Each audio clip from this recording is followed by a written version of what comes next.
Welcome to session 4. This is our last session for the first day of the conference on supporting student mental health through uncertain times. We have two presenters with us today from the Mental Health Association of New York State. We have Amy Molloy, who some of you may have met during the first session today. She's the director of the School Mental Health Resource and Training Center at the Mental Health Association in New York State, where she's worked since 2016. She's also a member of the Queensberry Union Free School District's Board of Education, the Warren County Community Services Board, and the Warren Washington Association for Mental Health Board of Directors. She's an accomplished trainer and presenter and believes that through learning and honest conversations, we can increase our understanding about mental health concerns and reduce the stigma that often serves as a barrier to treatment and support. We also have Sue Wollner with us. She's an education consultant for the same agency. She's taught social studies for 20 years at Maple Hill High School in Shodak, New York, and was very involved as an advisor to several clubs and a committee member of the Child Study Team and the Shared Decision-Making Team. She taught many psychology courses at Maple Hill, including Introduction to Psychology for both high school and college credits, and created a new elective course for students about mental health and wellness, which she taught for 10 years. We're happy to have them both with us here for this session, and I'm going to go ahead and turn it over to Amy. Thank you, Anne, very much. I appreciate that. And it's been a great day of presentations and sessions, so I hope that you all have enjoyed so far. This afternoon, Sue and I are going to talk a little bit about mental health of students, and with Sue bringing her experience as an educator to the table, talk a little bit about how we can support student mental health and wellness.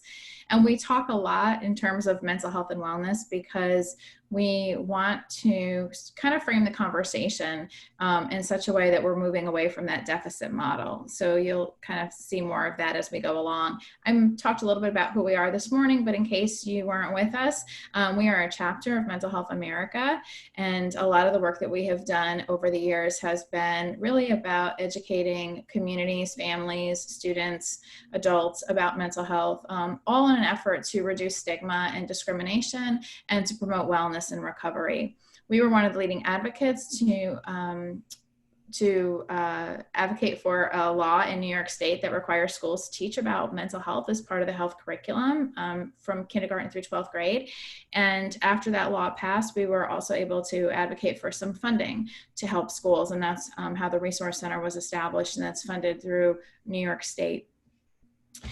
Just to kind of get us all on that playing field, same level playing field of a common understanding of mental health, we're going to talk there. I'm going to move pretty quickly through some of this, but on the website, the conference website, you all have access to our PowerPoint as well as some of the resources that we'll be talking about. So really, when I talk about our mission and that idea of speaking about mental health in such a way that we're moving away from a deficit model and talking about it as a continuum, we really kind of fall on that foundation of this quote from the World Health Organization, which says there is no health without mental health, and that health is really a part of our overall well-being. And for students in particular, I think this is a really nice fit because we are already teaching our students about physical health. We teach them that there's a connection between their physical health and their mental health, and we teach about prevention from a health education perspective. So it's really makes sense, and it's a perfect fit to be including mental health in that conversation. And the idea of a continuum, I think, is something that we can all relate to, even as adults. If we think about our physical health, for example, there are days that we fall on the well end of the continuum, and there are days that we fall on the unwell of the end of the continuum. And we can move ourselves along based on some lifestyle choices that we make, whether it's exercise or sleep or nutrition. And we want to make that connection with students as well. We recognize that there certainly are some vulnerabilities to mental health problems that keep people more on the unwell of the continuum, but our goal through mental health education and awareness is really to teach kids some of those coping strategies and skills that they need to try to keep themselves well. And you heard a lot of those great examples in the social emotional learning presentation, for example, this morning, and Sue will give you some more. And this is going to be really important as we move into the coming school year. I think we all recognize that there are probably going to be more mental health needs among our students and even for ourselves and for staff. And we could expect that in some communities, particularly communities that have been hit hard by the pandemic and where there's been a lot of movement and engagement around protests and social injustice and police brutality, that those communities, we may find that students are coming back to us with higher needs based on their experiences related to some of those situations. So we know also that our tier 2, tier 3 services, our behavioral health workforce has been pretty stretched already. And so this idea of talking about mental health in the classroom, the idea of promoting some of these coping skills and social emotional learning strategies is really about bringing it down to a preventative kind of perspective. And that's what we'll be talking about today. And then the other piece of that is related really to relationships. We know that students who feel connected feel safer. We know that students who feel that they have good supports and social relationships are healthier. And so a lot of what we're talking about today are going to be really about developing those coping strategies and building those relationships to help keep students on the well end of the continuum. So as much as we want to talk about mental health and wellness from that kind of well continuum perspective, we also have to talk a little bit about mental health disorders. And just to get us all thinking in the same way, this is a working definition that we use for mental health disorders. Mental health disorders are preventable and manageable. We know that they have an impact on students' thoughts and behaviors and moods. And something important to keep in mind, especially as we go into the fall, is recognizing that not all students with mental health challenges are going to have the same kind of experiences. So when a person is diagnosed with a mental health problem, there's a qualifier of mild, moderate, or severe. And essentially what that does is it measures the impact or the level of disability that that's creating for the student. So how does it impact their ability to carry out daily activities? When we talk with students, we frame it in the 3 R's. So when a student is experiencing some mental health challenges that have an impact on their ability to carry out relationships. So for a student, this is going to school, this is completing their homework, it might be chores, they may have a job. When it impacts their relationships, perhaps they find that they are withdrawing from family, friends, people who are supportive of them, or maybe they find that they're easily irritated or angry. When their mental health challenges are impacting their relationships and their responsibilities or their recreation, when they find that the things that they used to do to make themselves feel better, whether it was being engaged in sports or going for walks or anything that they found enjoyable. It could be quilting, it could be painting. When there is some level of disruption in any of these 3 areas, that's an indicator that there could be something wrong. And so we encourage students to reach out for help. And the same is true when we talk about substance use disorders. We know, unfortunately, that many students will experiment with drugs or alcohol throughout their adolescent years. But when there's this recurrent use of drugs or alcohol that lead to the same disruption in responsibilities, relationships, and recreation, that's when we encourage the need for reaching out and getting some help. To put it all in perspective for us, we have a couple of statistics that I think are really important just to quickly review. When statistics are presented, they're often presented in 2 different ways with respect to time. The first is lifetime prevalence, and that means over the person's lifetime, and the other is within a given year. This particular statistic comes from the National Comorbidity Study, and this looks at lifetime prevalence. And essentially what they've done is taken a snapshot of students ages 13 to 18. So this is your high school students. And identified based on interviews with families whether or not students had met the criteria for some type of mental illness over their lifetime. So from 0 to 13, 0 to 15, 0 to 16. And about half of all students did, 48%. This means mild, moderate, or severe. And of those, about 21% met the criteria for a severe mental health disorder at some point during that time. So it doesn't mean that when this survey was taken that they were currently dealing with a severe mental health problem. It could be that they experienced a loss early on in their life and they had some severe depression or anxiety, got the treatment that they needed, they're in recovery, but they would still be counted within that number. And the other thing that I think is important to recognize here is that anxiety disorders is actually the most common disorder that we find among adolescents. Another major concern, especially when we think about this as caregivers and as educators, is that there's a significant delay between when students first begin to experience problems with mental health and when they actually get the help that they need. So we know that 50% of all lifetime cases of mental health disorders begin by the age of 14, and 75% begin by the age of 24. But what we also know is that while these problems may present themselves in the classroom as challenges early on, it's often 8 to 10 years before students get the help that they need. So if you think about that from the example maybe of a third grader, you have a third grader who is about 8 years old. They are experiencing some difficulty in the classroom. We might have some concerns about whether or not they're struggling with some challenges, but it may be 8 to 10 years, and it often is 8 to 10 years before they actually get the help that they need. And that's for so many reasons. Sometimes it has to do with access. Sometimes it's just really difficult to tell if what a student is experiencing is part of typical childhood development or adolescent development, or whether or not it's an emerging mental health problem. But at any rate, we know that it often takes between 8 to 10 years. And so that means that that child isn't really getting the consistent help that they need until they're well into adolescence. And as educators, you all know how challenging that can be, the impact that it has on their academics, on their social development, etc. So a lot of the statistics we've provided so far have been about middle school and high school students, but as was previously stated, a lot of mental health disorders, 50% in fact, present before the age of 14. So looking at some co-occurring disorders among younger children, 75% who have depression also have an anxiety disorder. 50% also have a behavioral health disorder, and then 65% of adolescents with a substance use disorder also have a mental health disorder.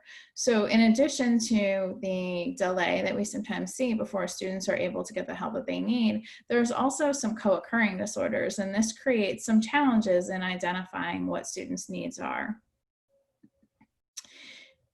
One of the things that we think are really important too when we think about mental health disorders in youth is that students are pretty perceptive and pretty aware themselves, and they themselves recognize that anxiety and depression is a significant problem for them and their peers.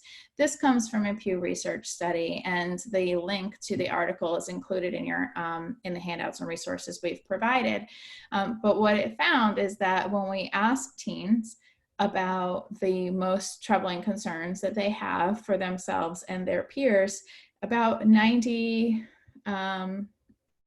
6% said that anxiety and depression was either a major problem or a minor problem. And that was followed pretty closely by bullying, drug addiction, and drinking alcohol. So students are very perceptive. They understand that these are the challenges that they and their peers are experiencing.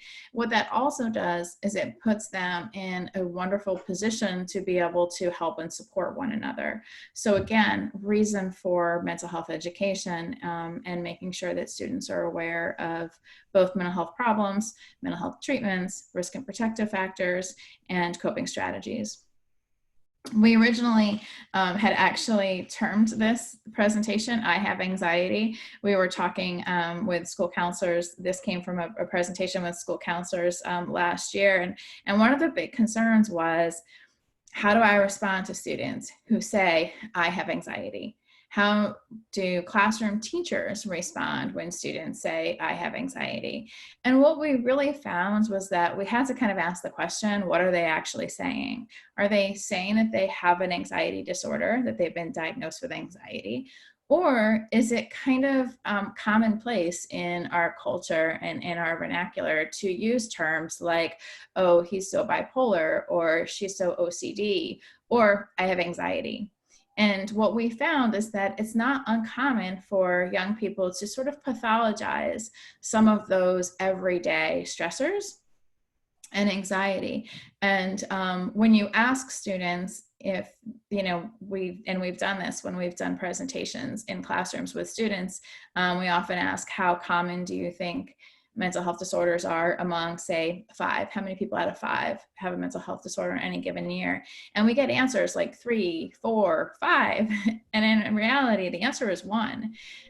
So it seems that there is some kind of commonplace understanding of anxiety that is different than an anxiety disorder. So some of the education that's needed is helping students understand really what is an anxiety disorder. And that's where we developed those 3 R's to say, when you have this impact, when you have this negative effect on responsibilities and recreation and relationships, that's when you need to think that maybe you need to reach out for help.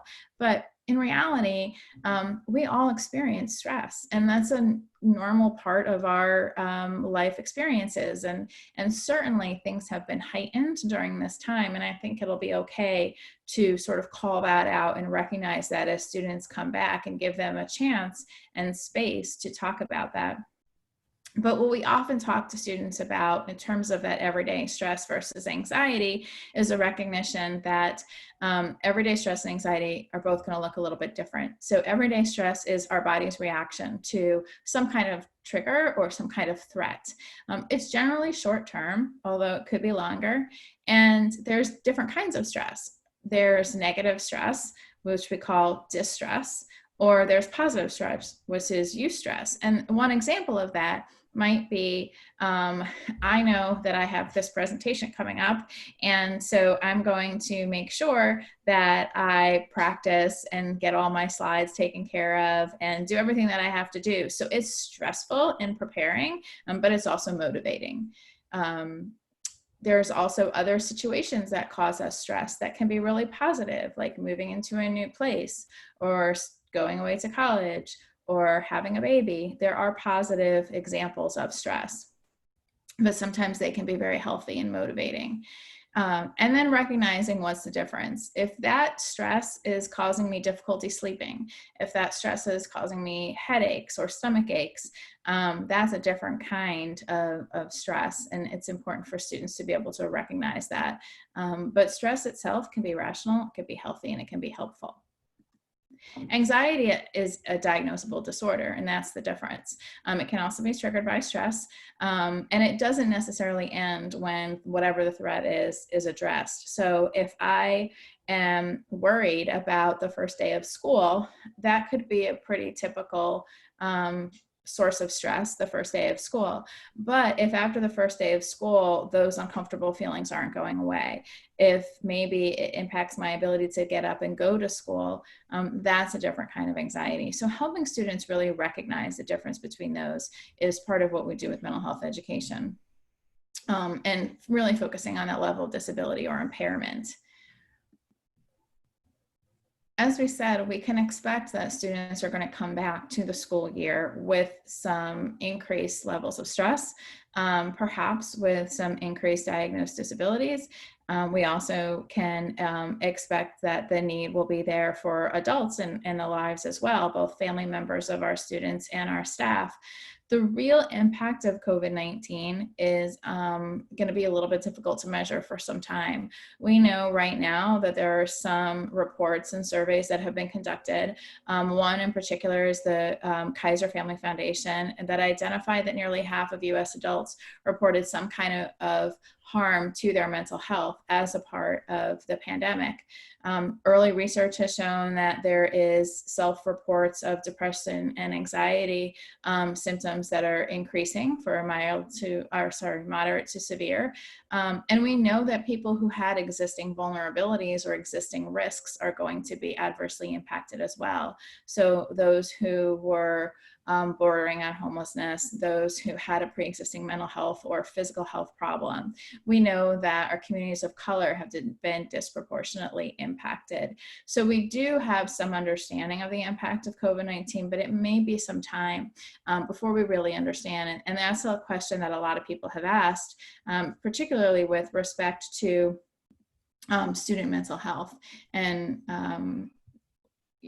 I think we probably need to go into it a little bit, recognizing that there may be increases, but if we take an approach, which many people have talked about today, that is focused on social emotional learning, that is focused on helping students build those relationships and build those coping strategies, then we're increasing sort of everyone's level of stress management, and that can really go a long way for some of our students. I think it's also worth it this time to take a look at some of the risk and protective factors for mental health. And we often say that with risk factors, it's really hard for us in some cases to have a major impact on them. For example, for people who have pre-existing conditions or vulnerabilities, or people who are exposed to trauma or have experienced homelessness or poverty, as educators, as family members, in some cases, there's nothing that we're not going to be able to have an impact on that immediately in the short term. We need to be cognizant of what those risk factors are and be mindful that they may be increasing. But really, one of the things that we can best influence is those protective factors. And that's what we've all been talking about. How do we increase those protective factors? And a good deal of this you talked about this morning, especially in the social emotional learning session, and Sue's going to talk too about how do we teach kids to self-regulate? How do we teach kids to use those healthy lifestyle choices?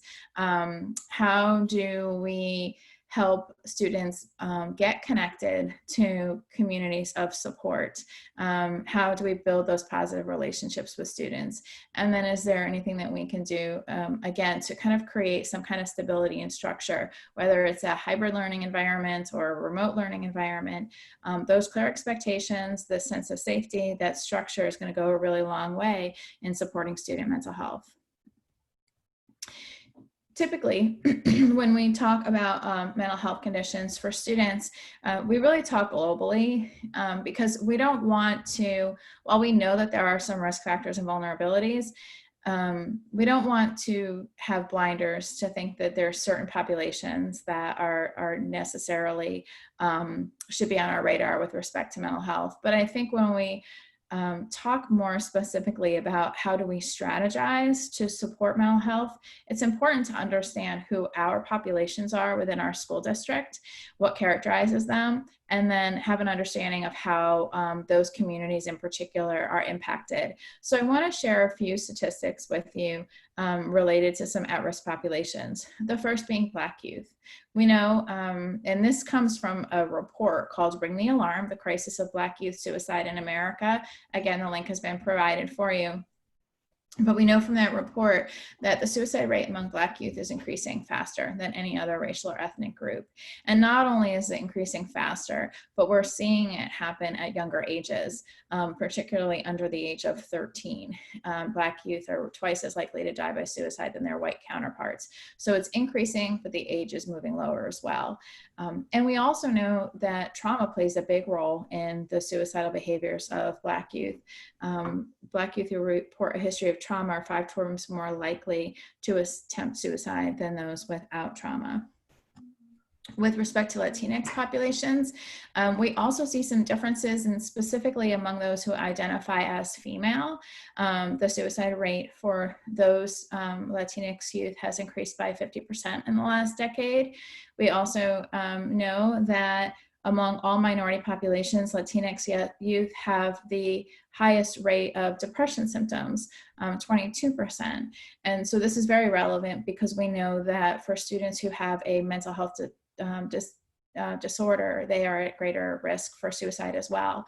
And again, the Youth Risk Behavior Survey indicates that for our high school age youth, they are more seriously considering suicide, making a plan, and attempting suicide than their non-Latinx peers. And these statistics come from Salud America. And then finally, the LGBTQ population is also at greater risk. The Trevor Project recently conducted a survey. That link was provided for you. I really encourage you to take a look at it. There's some really interesting reports in there. One that we can, I think we've known, is that LGBT youth contemplate suicide more so than their heterosexual peers. But a few things that have come out that are fairly new is the recognition of suicide attempts among transgender.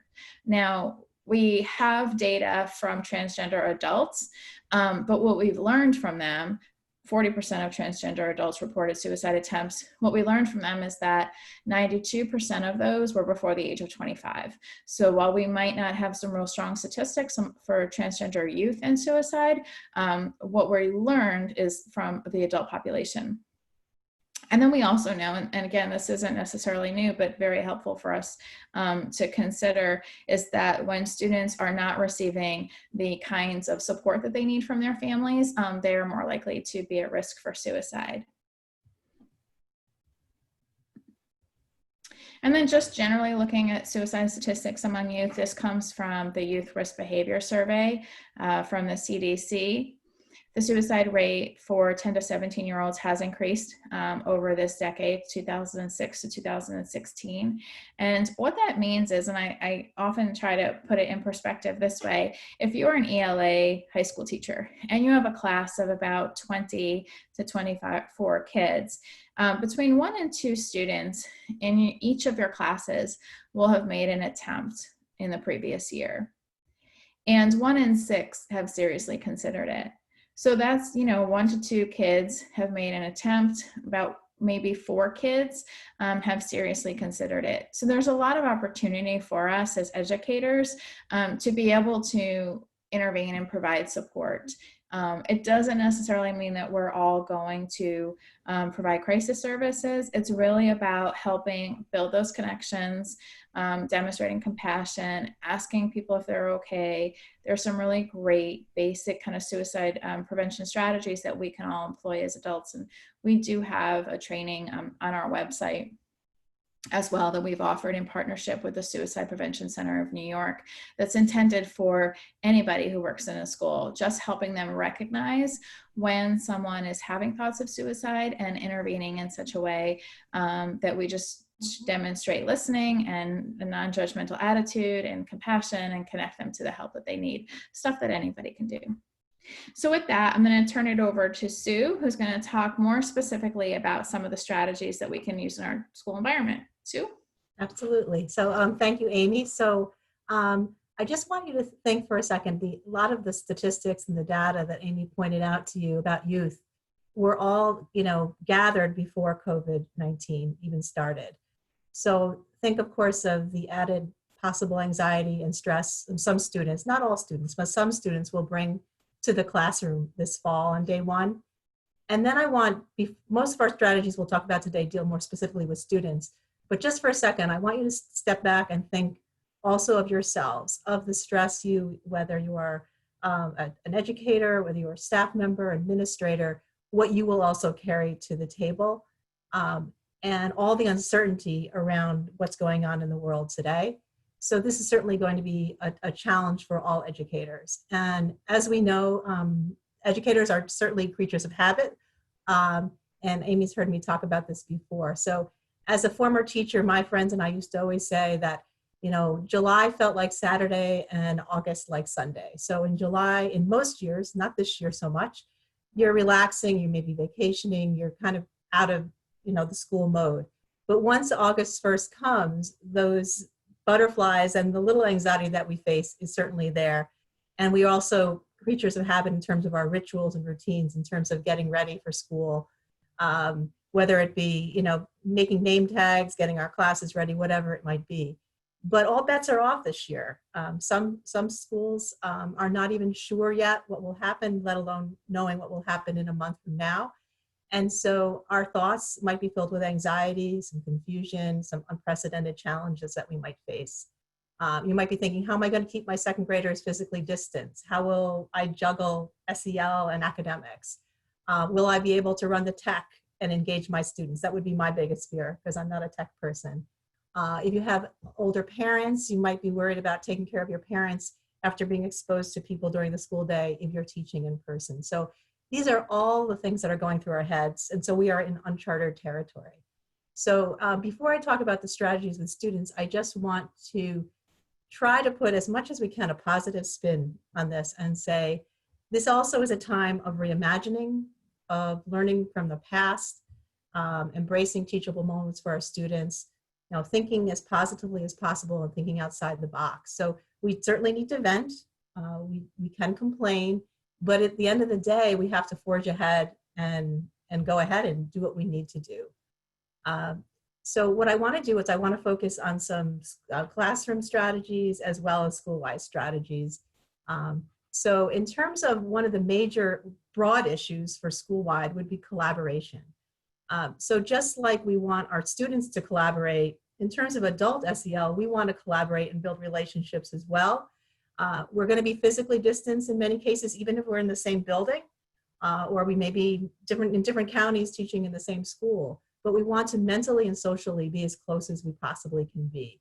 So we want to collaborate on setting goals for SEL, and those would be adult SEL goals for our staff as well as goals for our students. And we want to think about mental health education at large. So if your district doesn't have some kind of a committee or a task force that works on this, it might be a good time to form one. And learning a little bit more about tech, one good platform might be Jamboard that you might want to check out, where people can share ideas on a virtual web, like a whiteboard type of thing. You want to think about as many PD opportunities as possible to learn about mental health and also to promote staff wellness as the course of the year goes on, whether it be virtually or in person. Probably would have to be virtual in many cases.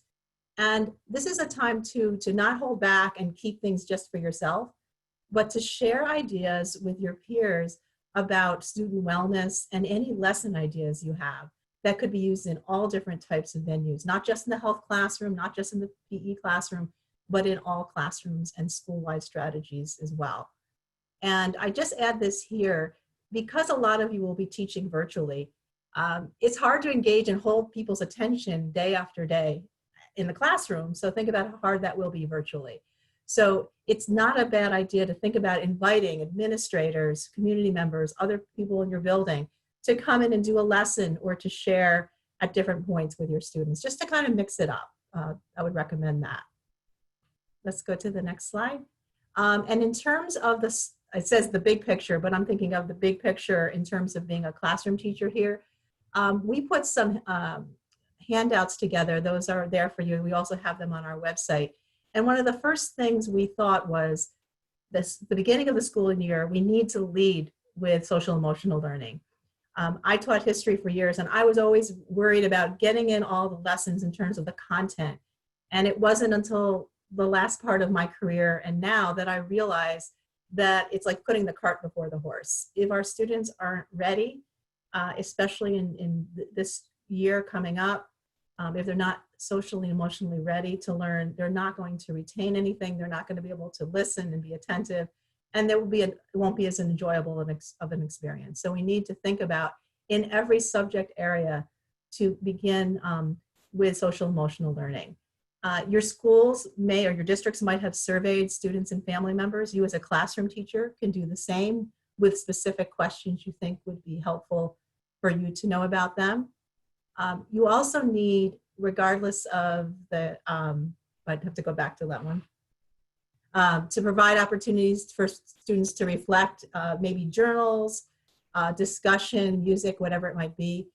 Allow yourself to be vulnerable and open as much as is possible. Obviously, you want to be a little bit careful about that depending on the age of the students, but you want to be able to, express your feelings and concerned as well.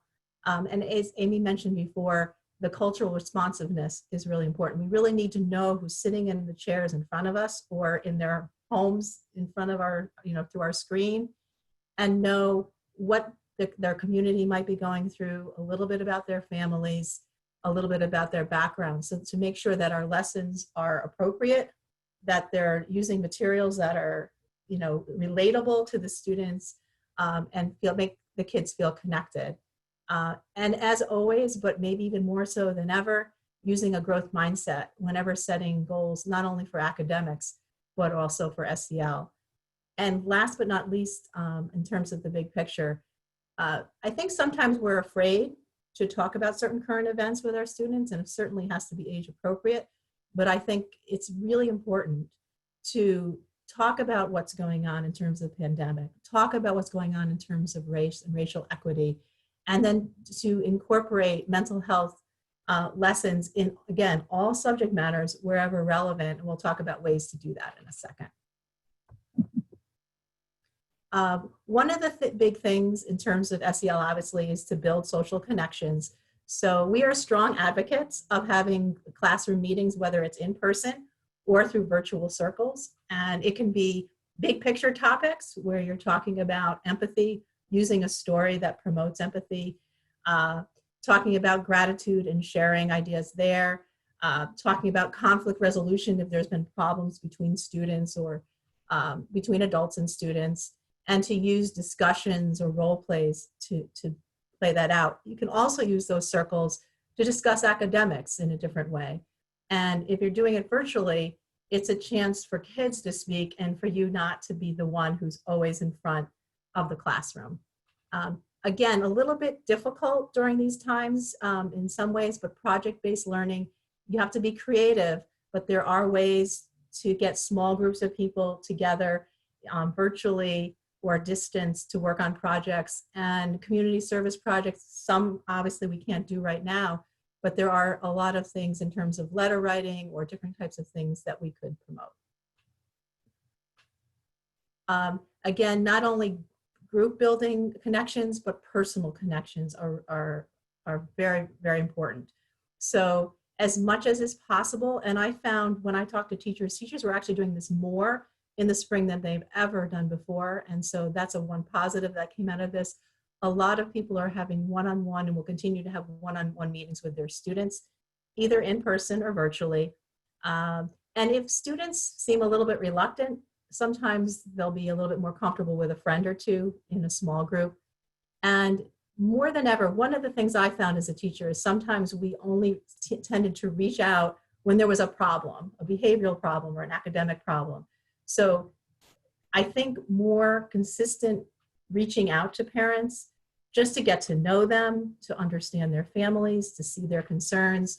And that can be done through emails or calls, but it also can be done through some kind of an open office hours or other kind of format would be very helpful. And then we are actually putting together, we're going to be putting on our website a large amount of ideas and links to different mindfulness and movement ideas that you can do during the day. So again, it doesn't have to just be in a PE or health class, but I used to use some of these things in my social studies class as well, before or after a quiz, something that might instill some stress, or at the beginning or the end of a day or something like that.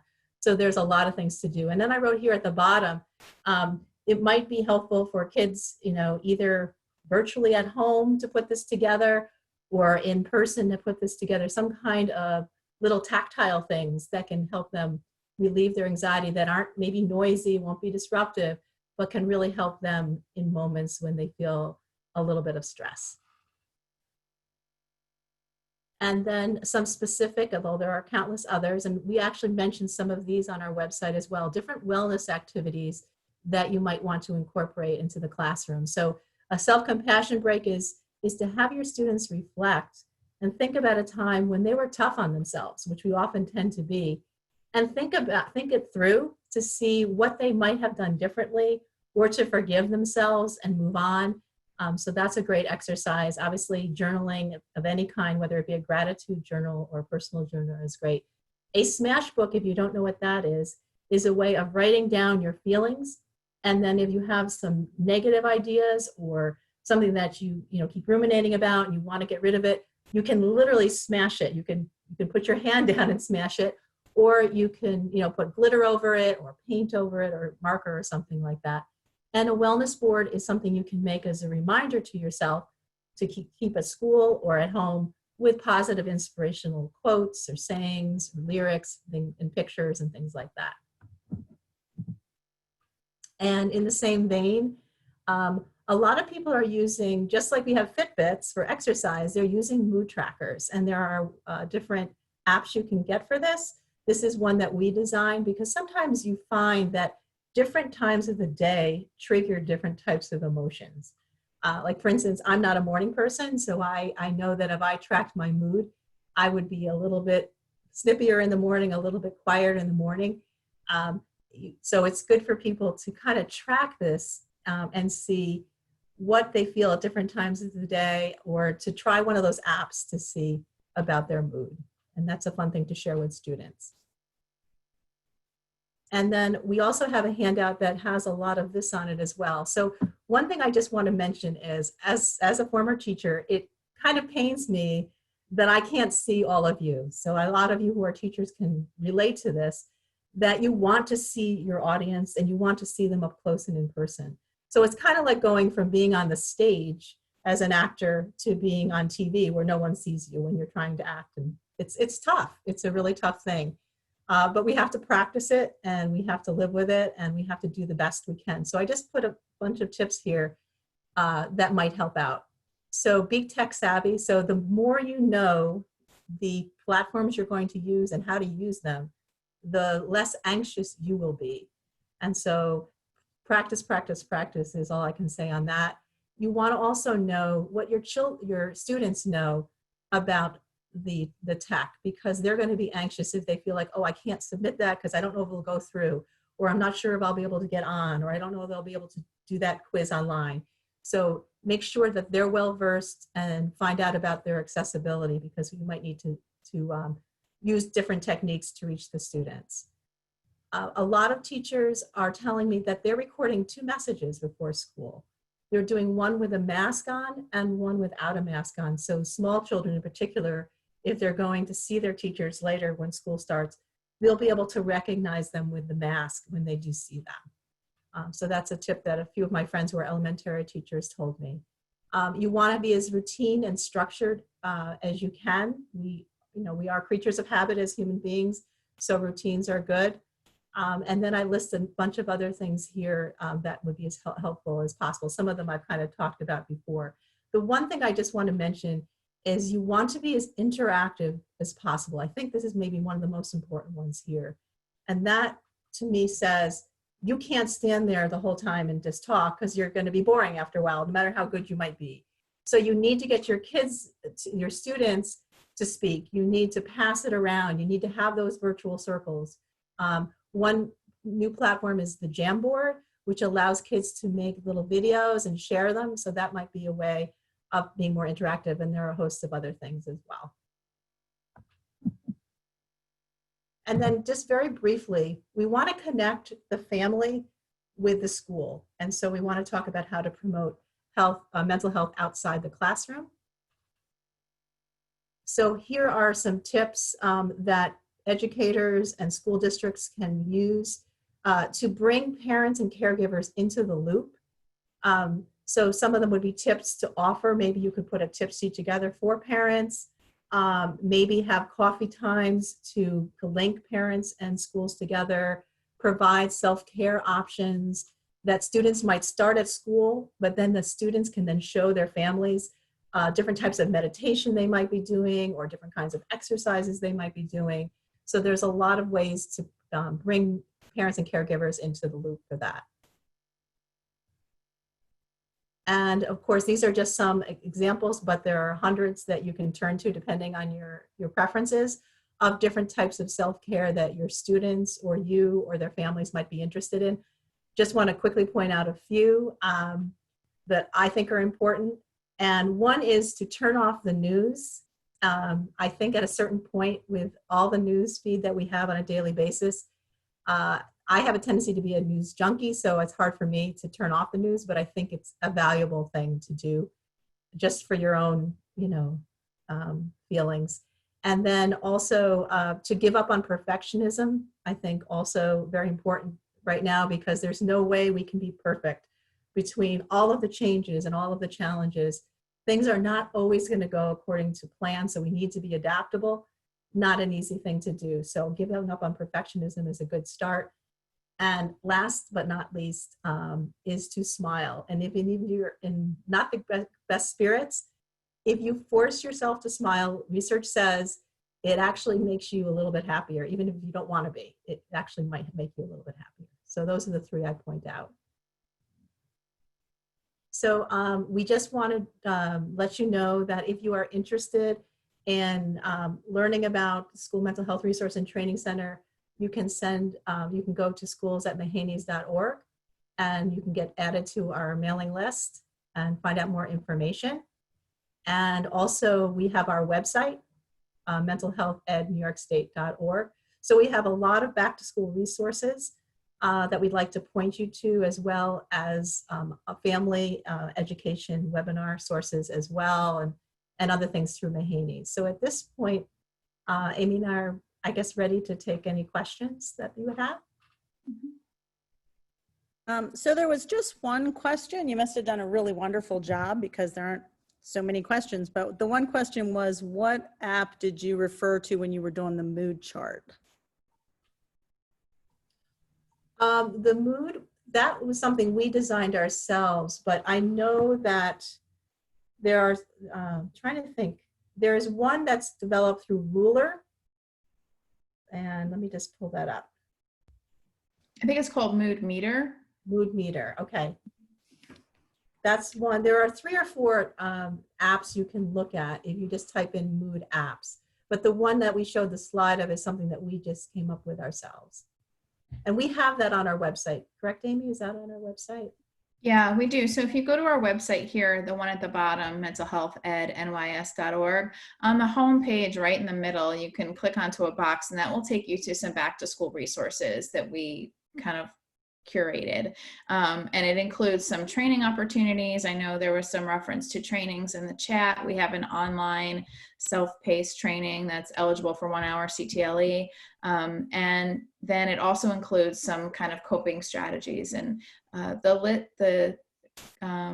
Sue's reference to different things you can do in the classroom, those practical strategies. We have that in the handout that's been provided for you as part of this presentation, but there's other resources as well.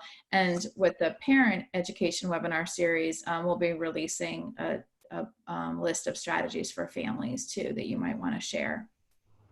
Okay, so we have 2 questions that popped up. Question number 1, suppose you teach in a setting where you only see children virtually for an hour or 2 a week. What can you do to help those kids with their mental health? Okay, so it's not a lot of time with the students, and also because it's virtual, it's hard to always read body language and know what their needs are. You know, sometimes when the kids are right in front of you, you can feel it, but you can't necessarily see it virtually. I think that districts in general and school buildings need to make sure that at the beginning of the year that a lot of the resources that might be available through the school are communicated to students and to families so that they know who they can reach out to. That would be one thing. And you know, depending on time, it depends on how many students you have and the schedule, but I would advocate for one-on-one calls and reach outs to families and students. Or the other thing that a lot of schools are doing, and they've been doing this even before this, is connecting each student in the school to an adult in the school who they sense might be a good advocate or mentor for them, and have that person follow that student and, you know, possibly call or reach out once a week, more often or less often, depending on the student, to see how they're doing. And so it might not necessarily even be one of their classroom teachers.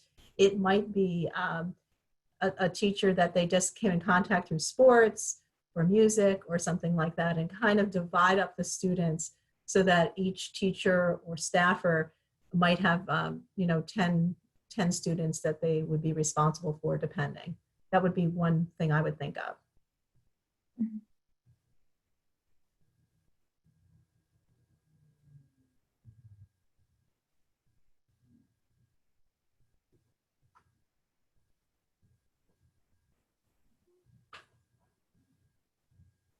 Okay, let's go on to a couple other questions here. Another question is, I think it's safe to say that staff are very burnt out and looking at a long road ahead. They had no spring break. We're very consumed with what's going to happen next. How do we make up for the lack of, it says breath, but I wonder if they mean break they got to take? Yeah. This is really, really hard. And I think that, it's going to be hard again. I think the main thing is that I'm thinking of is that educators need to set up boundaries because they have their own families and themselves to think about in terms of their own resilience and mental health and wellness. And so there has to be some point during the afternoon and on the weekend where they don't have to feel like they have to be engaged. And I think in the spring, from what I've heard from many teachers who I've talked to, that they felt like they were on the clock 24/7. And we can't sustain that for the whole school year. So self-care is so important. And it needs to be, some people like to actually schedule it into their day. I'm not a schedule person like that, but some people feel that if they schedule it, they'll make sure they do it. But it's vital to make sure that you have that clear separation and that school districts understand that it's going to be very, very difficult and stressful. Okay, the next two questions I'm going to combine. Do you have suggestions regarding resources for SEL high school level besides CASEL?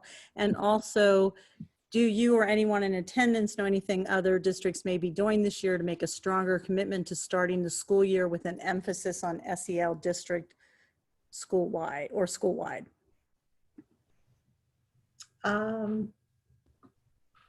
I'm not sure, Amy, do you know of any specific resources for?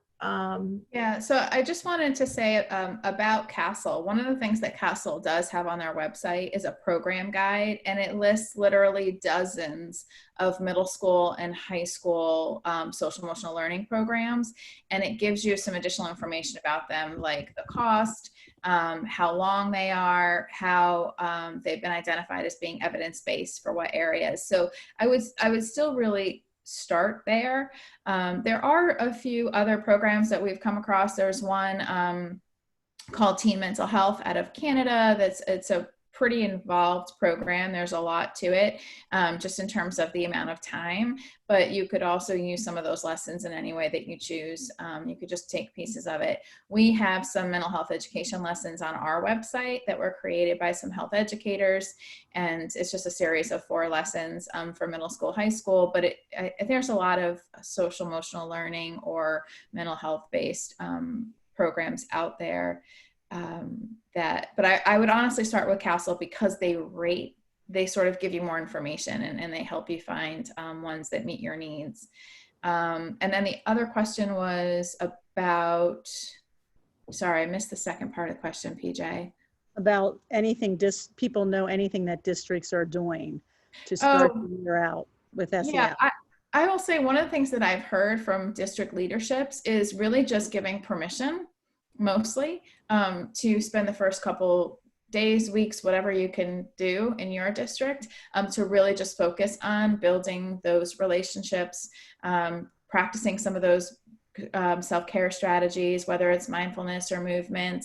As Sue said, we have a lot on our website that's available. We'll be adding a virtual wellness room as well, so students and individuals can go onto the site and just find different resources and links for movement breaks and mindfulness and getting out in nature, being creative. So I think it's really, some of it is just saying that and making the commitment that this is what we're going to do in the beginning. We're going to focus on this because, as Sue said, otherwise it's like putting the cart before the horse. Okay, and there's a question that came up earlier in one of our sessions, and we kind of had her wait till she got here. And that is, how do we address those vocal parents who do not believe in masks? Our staff is anxious about this already before we even start. I think that if you, in any school district, your students have rules, and whether it is no cell phones or no gum chewing or whatever it is. And this is a rule that we have at our school. So that I have to say, I don't work in a school, so this may be easier said than done, but I think it's about establishing those expectations and guidelines. And I think kids are sometimes really good at compartmentalizing.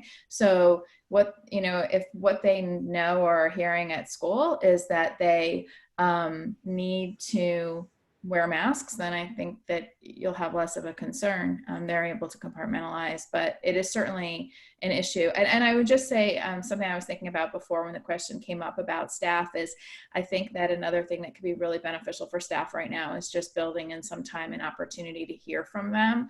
We talk about morning meetings as a great way to build trust and increase safety and build community connections within our students and among our students, and the same is true from staff. So I think sometimes just giving them an opportunity to feel that they're being heard and express those concerns, and maybe problem solve and learn from one another could be really helpful.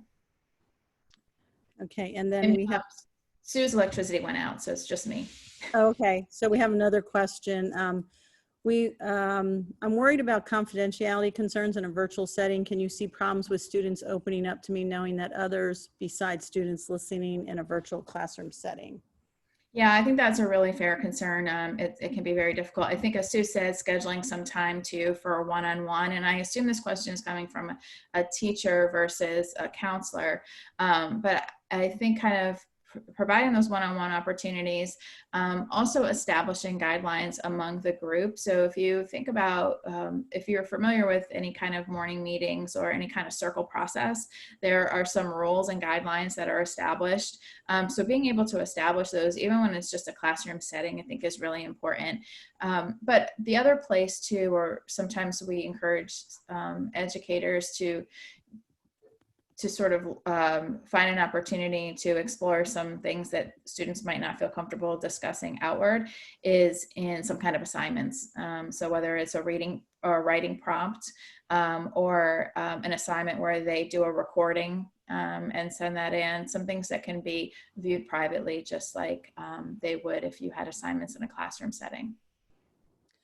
Okay, and then we had a question. Do you recommend apps like Breathe, Calm, Insight? Yeah. In fact, on our website, and I'm trying to remember exactly where they are, but on our website, we do have a list of apps, and Calm, Headspace, those are ones that come to mind. I think the other thing too is to give students the opportunity of just kind of finding ones that work best for them, because we're all different and we all like different things feel appealing to us. There's also a number of really great ones for young kids too, if you're interested in kind of looking at that. But yeah, absolutely. I think that apps could be a great way to incorporate some basic mindfulness and breathing techniques into a student's day by providing them with an app platform.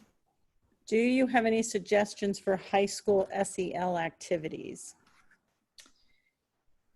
Sue's back, and Sue is a high school teacher. My electricity went out. So see, these are the challenges that we're going to be dealing with. So. Oh my gosh. I did see there's a few. I see Sanford Harmony popped up as free curriculum as well. And somebody mentioned restorative practices, which I think are a really great opportunity to build social emotional learning if you can build in questions related to feelings, to self-regulation. It's a way to build communication, which is an important social emotional learning skill. So sometimes it's not a program, sometimes it's just bringing in different strategies. So restorative practices was mentioned in the chat, and then I also think just again, mindfulness, movement. Mind Up has a lot of great resources. Mindful Schools has a lot of great resources. Yeah, and I mean, and I had mentioned earlier the virtual circles. That's a good place to have high school kids engage in discussion to create empathy and understanding, and to gain some more self-awareness. And certainly my wheelhouse is social studies. So I can't think of a more perfect opportunity. And I know in the earlier session, they talked about this with SEL as well, to talk about racial equity And in all of the 5 areas of SEL, you can really talk about, understanding, empathy, relationship building, connecting with people who may have something in common with you, and then also some things that are different than you. Those would also be ways. A lot of it would be through discussion, I would say. Certainly some literature would really speak well to that as well in the ELA classrooms.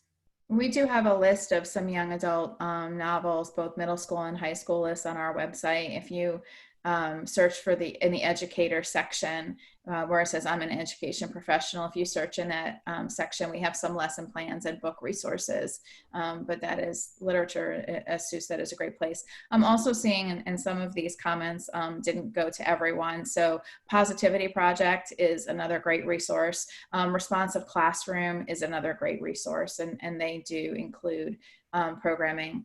The American Foundation for Suicide Prevention has a film called More Than Sad. That's a great way to start conversations about feelings of depression among students. And Erica's Lighthouse is another program. Erica is spelled with a K, E-R-I-K-A, Erica's Lighthouse. Mm-hmm. Wonderful. Thank you both, Amy and Sue. I think we're right about at our time now.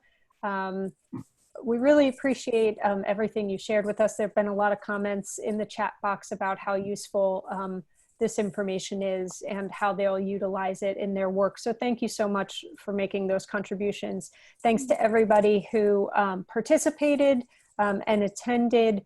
Today is, this is the last session for today in the conference. We'll be back bright and early tomorrow morning at 9 o'clock Eastern time for the start of day 2 of the conference. So we hope you will join us then. So thank you again and have a good rest of the afternoon. If you haven't had a chance, please fill out our brief surveys and let us know if you have any questions and concerns between now and tomorrow. Thank you again and have a good afternoon. Thank you. Thank you.